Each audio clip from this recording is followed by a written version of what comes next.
Pendeta Alfon. Pendeta Alfon ini selalu bertemu dengan saya. Dia bilang jangan saya bicara Islam.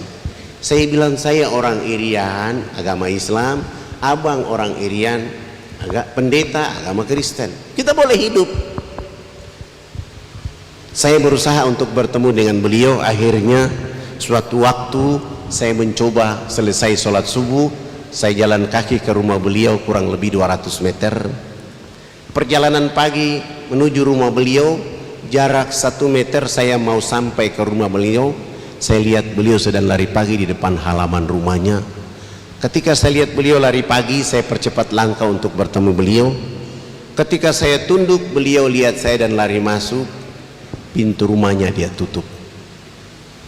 Saya angkat wajah saya, di depan pintu rumah sudah tidak ada orangnya. Saya akhirnya masuk. Saya ketuk pintu rumahnya di pagi hari itu. Selamat pagi. Yang keluar dari dalam adalah istri beliau. Pagi, ada apa? Ibu, saya mau ketemu dengan abang pendeta Alfon. Istrinya langsung mengatakan, mohon maaf, bapak tidak ada di rumah. Dalam hati saya baru yang tadi lari masuk itu siapa? Saya pulang. Hari kedua saya datang lagi. Selamat pagi. Anak beliau yang keluar, mohon maaf bapak tidak ada di rumah. Saya pulang, hari ketiga saya datang lagi. Selamat pagi. Anak berikutnya keluar mengatakan tidak ada di rumah. Saya pulang, hari keempat saya datang lagi. Selamat pagi. Istrinya yang keluar masih saja mengatakan tidak ada di rumah. Saya pulang, hari kelima saya datang lagi. Selamat pagi. Istrinya lagi yang keluar tetap saja mengatakan tidak ada di rumah. Sampai 1 bulan penuh tiap pagi saya mengetuk pintu rumah itu, tidak ketemu dengan abang pendeta, kecuali mendapatkan jawaban dari istri dan anak silih berganti tidak ada di rumah. Bulan kedua hari pertama tetap saja saya datang ke rumah itu. Selamat pagi.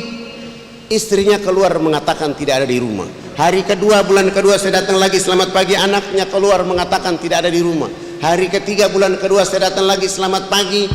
Anaknya keluar mengatakan tidak ada di rumah. Hari keempat saya datang lagi. Selamat pagi. Istrinya masih saja mengatakan tidak ada di rumah. Saya pulang, hari kelima saya datang lagi. Selamat pagi. Istrinya masih saja mengatakan tidak ada di rumah. Sampai hari ke-15 saya belum tiba di rumah itu. Istri dan anaknya sudah menunggu saya di depan rumah.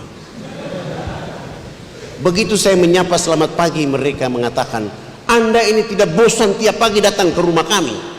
Kami sudah bilang beliau tidak ada di rumah, masih saja mau datang ke sini. Saya pulang besok pagi hari ke-16 bulan kedua, tetap saja saya datang ke rumah itu. Sampai 2 bulan penuh saya mengetuk pintu rumah itu, tidak ketemu dengan beliau, kecuali mendapatkan jawaban dari istri dan anaknya silih berganti bahwa tidak ada di rumah. Bulan ketiga hari pertama tetap saja saya datang ke rumah itu. Selamat pagi. Istrinya keluar mengatakan tidak ada di rumah. Saya pulang, hari kedua bulan ketiga saya datang lagi. Selamat pagi. Anaknya keluar mengatakan tidak ada di rumah. Subhanallah. Begitu di hari ketiga bulan ketiga saya datang, saya menyapa selamat pagi. Anak tertuanya keluar mengatakan, pagi Pak Fadlan, mohon maaf tadi malam Bapak jatuh sakit, kecapean, kelelahan sehingga kami bawa ke rumah sakit. Saya langsung tunduk memuji Allah. Alhamdulillahirabbil alamin.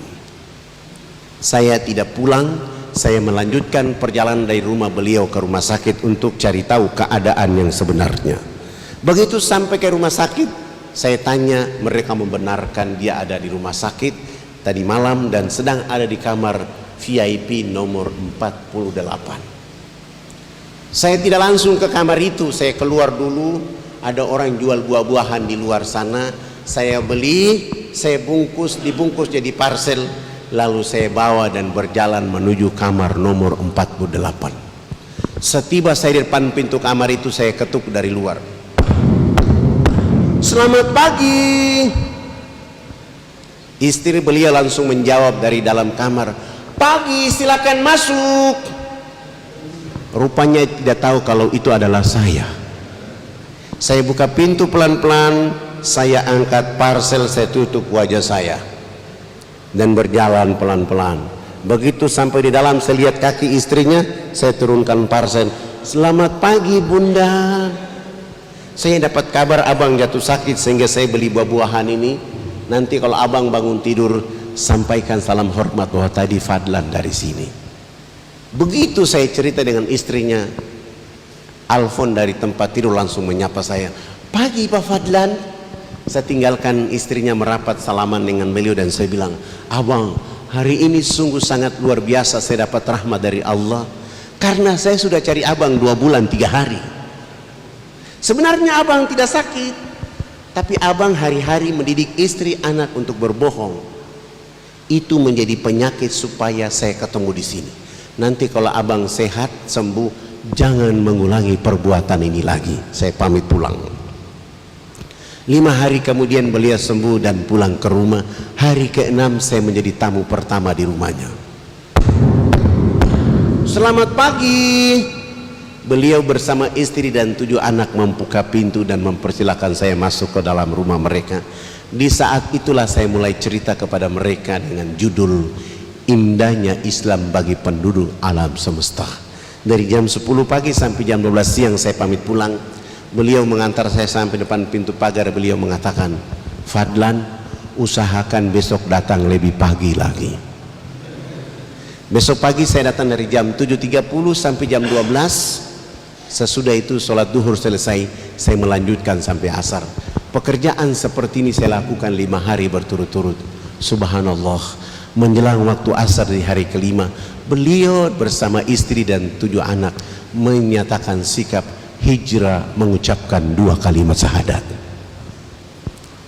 Ketika mereka mengucapkan 2 kalimat syahadat, saya langsung sujud syukur dan menangis kepada Allah. Dan saya mulai menanyakan kepada dirinya, saya, seandainya saya angku dengan agama yang saya miliki hari ini, begitu saya diusir, saya tidak akan datang lagi ke rumah itu. Seandainya saya sombong dengan agama yang saya anut, begitu saya diusir, saya akan katakan saya tidak akan datang ke rumah itu. Terima kasih Allah ya Rabb, Engkau telah menanamkan kesabaran kepadaku tentang pekerjaan ini, dan hari ini Engkau telah menghadiahkan kepada saudaraku, mereka menyebut namamu dan menyebut nama Rasul Muhammad sallallahu alaihi wasallam.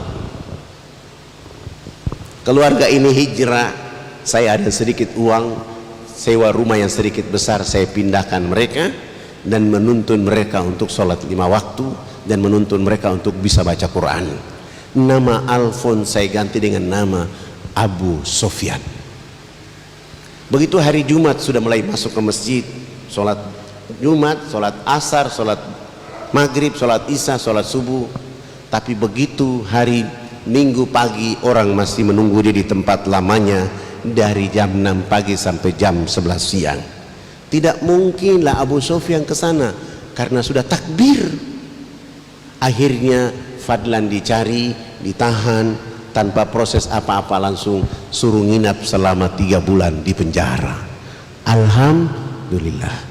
Keluar tetap saja berdakwah, bergeser dari kota ini ke kampung ini kurang lebih 179 km.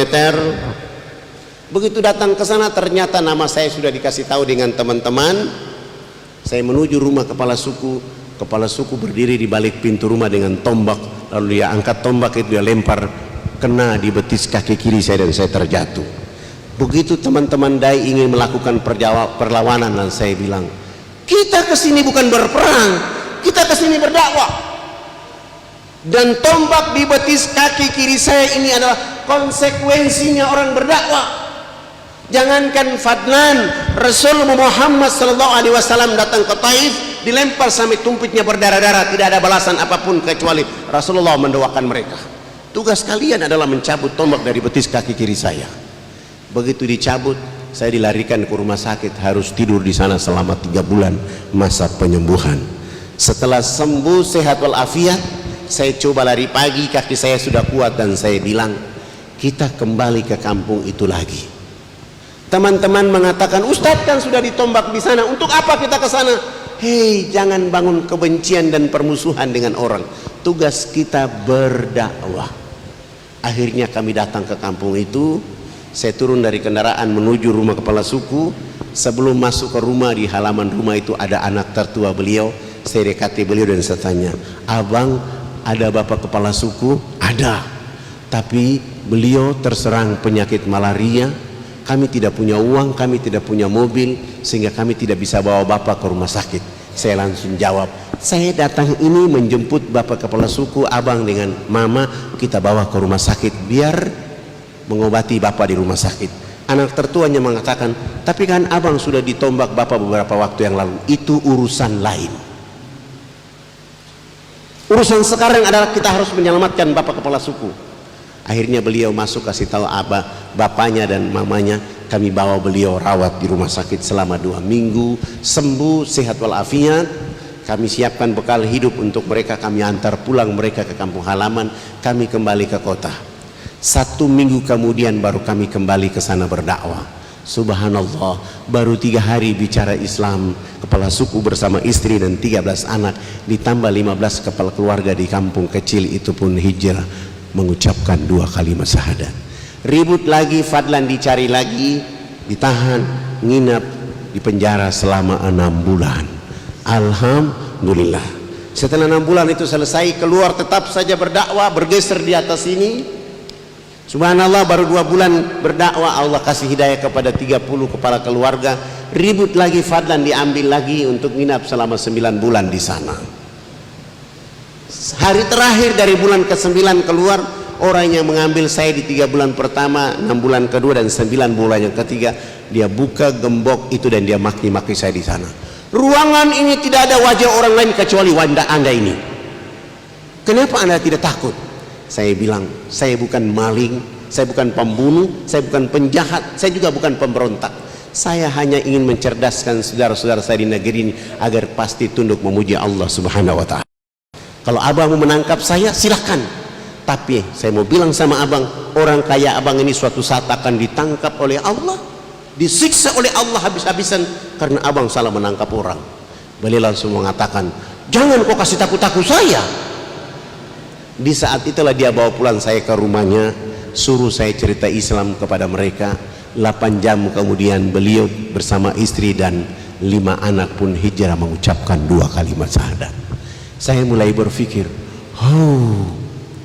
tidak ada pekerjaan yang paling asik di dunia ini kecuali berdakwah.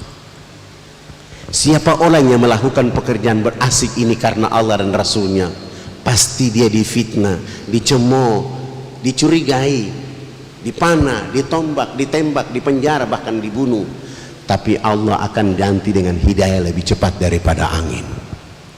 Saudara-saudaraku yang dirahmati oleh Allah Subhanahu wa ta'ala, dengan konteks dakwah ini kita akan menyelamatkan seluruh manusia di atas muka bumi ini, khusus Indonesia tercinta. Kita harus merapatkan barisan. Teman-teman polisi harus bisa berdakwah, teman-teman tentara harus bisa berdakwah, teman-teman RT, RW, camat bisa berdakwah. Kalau kita semua yang ada di republik ini mengambil peranan dakwah menjadi orang Islam di republik ini, yang kita dapatkan adalah kemakmuran untuk bangsa ini, oleh karena memakmurkan hati-hati manusia untuk tunduk memuji Allah Subhanahu wa ta'ala. Maka dakwah itu bukan urusan mereka yang dari pesantren, bukan urusan mereka dari perguruan tinggi Islam, bukan mereka yang datang dari Timur Tengah. Tanggung jawab umat Islam, sehingga Rasulullah menyampaikan kepada kita, sampaikan walaupun 1 ayat. Energi 1 ayat ini menjadi bibir yang bisa membuat rahmat dari Allah datang kepada kita. Energi menyampaikan 1 ayat ini menjadi kekuatan besar untuk menyatukan kita semua. Rambut boleh berbeda, kulit boleh berbeda, tapi kita diikat oleh bangsa Indonesia, bahkan diikat oleh agama ini dengan wa'tasimu bihablillahi jami'an. Energi itu harus kita miliki, sehingga kita tidak ada perbedaan di republik ini kecuali inna akramakum indallahi atqakum. Maka itu saya mau tanya pada pemuda-pemuda di sini yang belum menikah, angkat tangan. Angkat yang tinggi-tinggi. Nah, pemuda yang belum menikah ini, saya sarankan jangan tinggal di sini. Punya ilmu, punya pengetahuan, datang ke Irian, menikah dengan anak kepala suku tinggal di sana.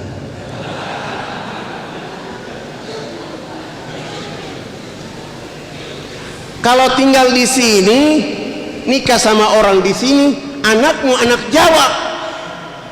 Tapi kalau nikah dengan anak Irian, anakmu adalah anak Indonesia. Warnanya coklat-coklat, keriting-keriting. Itu Indonesia. Ini harus dibangun oleh kita sehingga semangat menjaga Indonesia dengan dakwah menuju kemakmuran dan kebangkitan bangsa ini. Itu yang kita belum punya sampai hari ini.